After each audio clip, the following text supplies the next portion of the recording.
Hi there, welcome to my new series that I'm calling Weekly Shreddees.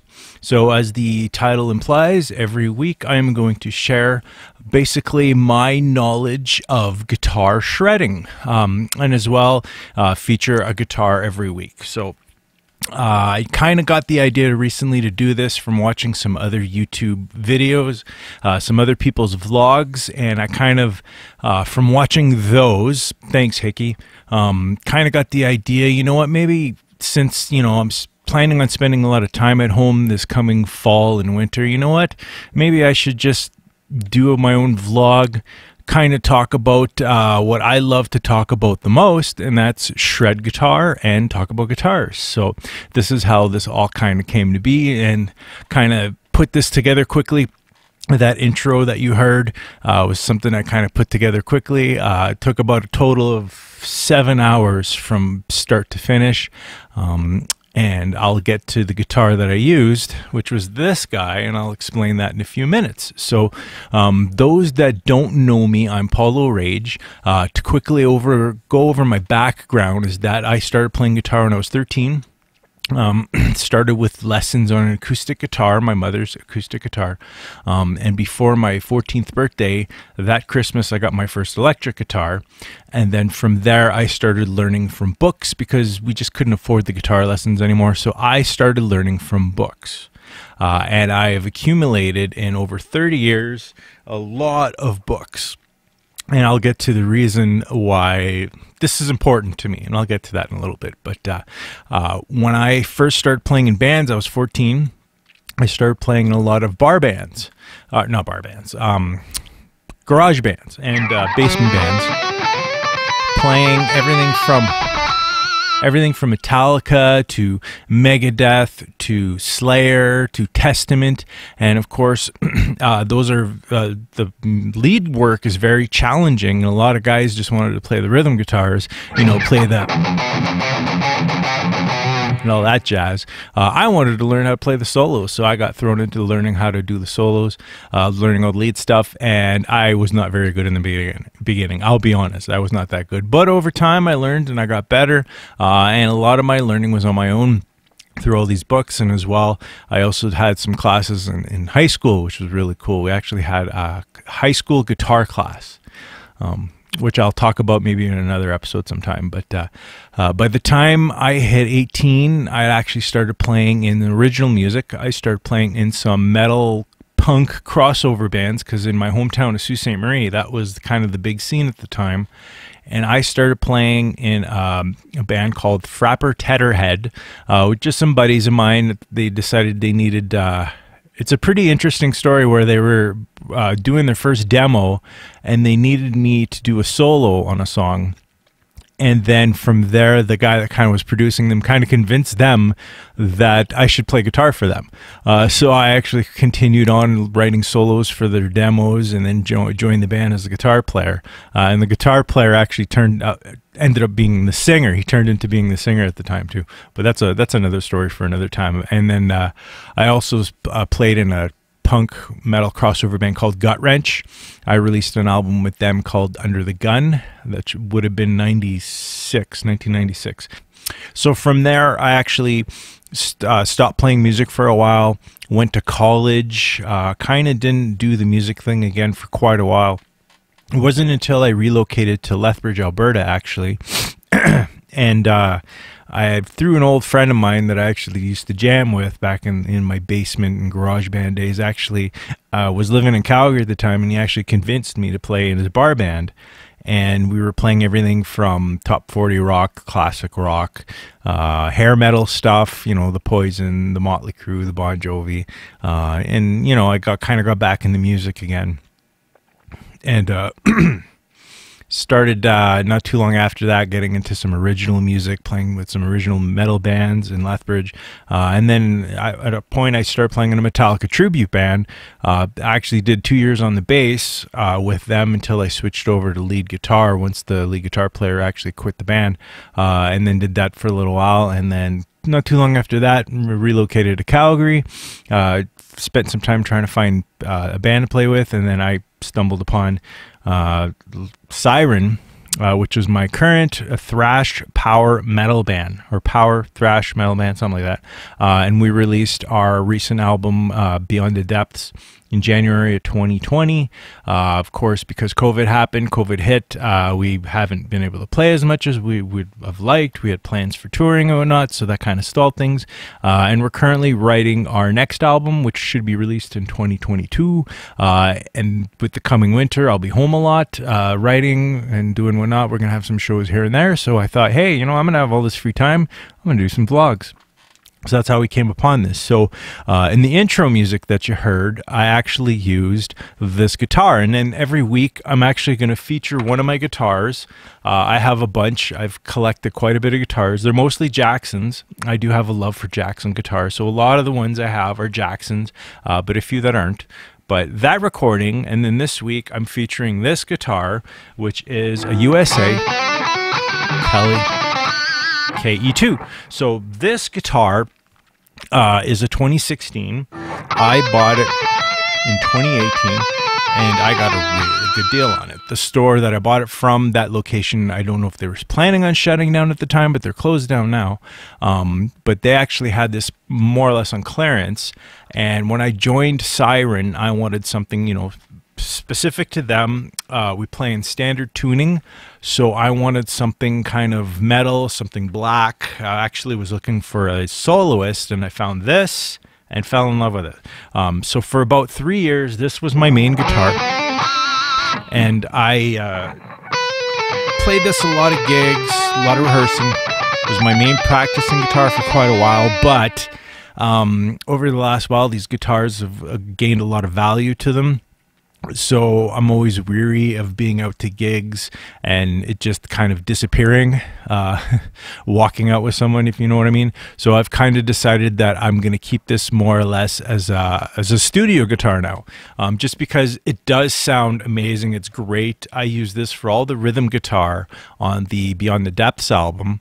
And I actually didn't use this for the leads. I used a different guitar for the leads, which I'll do in another episode. But for now, I'm focusing on this guy. And this is a USA. And the one thing I'll say in the quality, I've owned a lot of guitars in my time. I've owned over 50. If I put the list together one time, I've owned over 50. But the USA guitars, the one thing I'll say is the quality is definitely worth the price, in that this guitar, I've adjusted the neck once in 3.5 years. It has the best action. It has extremely good low action without fretting out or buzzing or anything.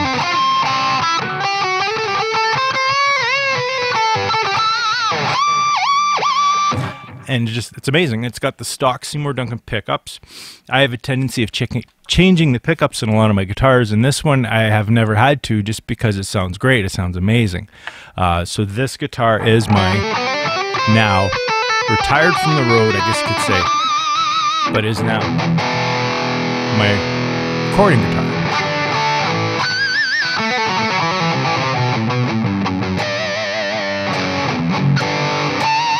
So anyway, and in the intro, I also used my Head Rush pedal board that I go DI directly into an audio interface. Maybe at some point I'll get my amps involved here. I've got my rev gear here, and I've got a Mesa half stack here as well, dual rectifier. But for now, I just use the pedal board because it's nice and simple. I don't have to blast the volume, play at a reasonable level here in the house. So, but this is the guitar that I'm featuring this week, which is my KE2 USA Kelly. So also what I'm going to do probably every week is I'm going to talk about guitar licks, maybe feature some stuff that I'm working on, and of course through 30 years of playing, I have accumulated a lot of books, so I will actually go through a lot of my learning in that. Right now I'm currently using this Sweeping Strategies book. This is from Chris Brooks out of Australia. Now, I always work on my weaknesses. I know a lot of guitar players will agree that you never feel adequate with your playing. You always feel like you need to be working on stuff, working on your weaknesses. So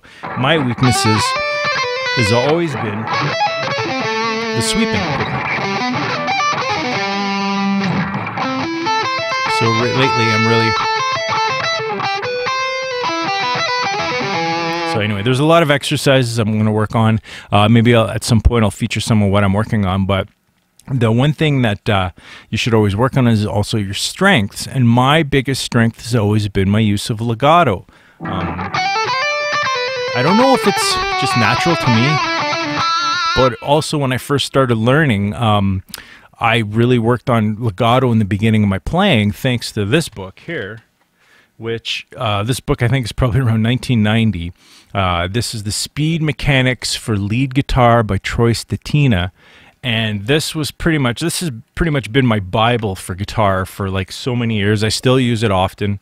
And I still use a lot of licks out of there. But in the beginning of this, they actually get you really learning the legato stuff. And, of course, your scales. And the 3-note pattern stuff, which, just to me, it just comes really naturally. And it's part of my style.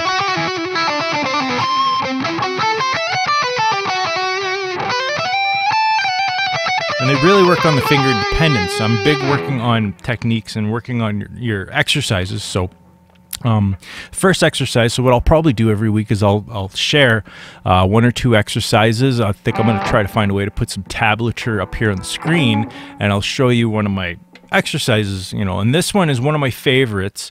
This is a nice cool one for working on your finger independence in a legato kind of way, where you don't even involve your right hand.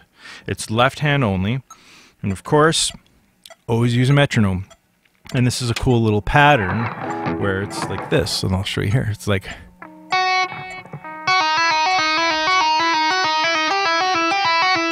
then you move through a few positions. Oops.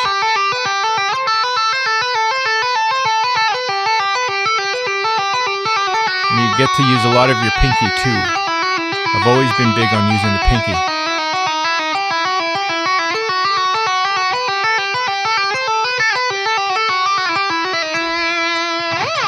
So that's one of my favorite kind of legato exercises that I've always played, always learned, and that was out of this Troy Stetina book. And that, it's kind of sort of the format I'll have every week, is that I'll feature one of my guitars, and I'll feature maybe a lick or two, something that is a strength of mine, and maybe something that's a weakness, because we always need to work on weaknesses. But as Steve Vai says, you always need to cultivate your strengths and use them to your advantage. So that's something I definitely plan on doing as we get into the next Siren album, writing more solos for the band. And also I do plan on recording another solo album at some point here. I did release one back in 2016. And of course, I'm very much a DIY kind of guy. I like to do everything on my own. And I did that whole recording on my own, everything. And in here in my own little home studio, I plan on tracking everything as much as I can. The only thing I'm going to do differently is actually use a real drummer this time, and of course I'll probably have to go to an actual studio to do that, or find another way that I can end up doing the mixing and the mastering, everything in the end. But we'll see. That's kind of my plan for the next little while. So if you want to follow me, it'd be great. Please subscribe to my channel, subscribe for more videos, hit the bell if you want it. I do plan on trying to release the same day every week. I may need to miss a week or two here and there. We'll see how, what happens in the next bit, just because I'll be playing some gigs and won't have a chance to have something every week. But anyway, so please subscribe. Until next time, till my next video. This is just a shorty just to introduce it. So anyway, till next time. Shred on. Take care. Right on.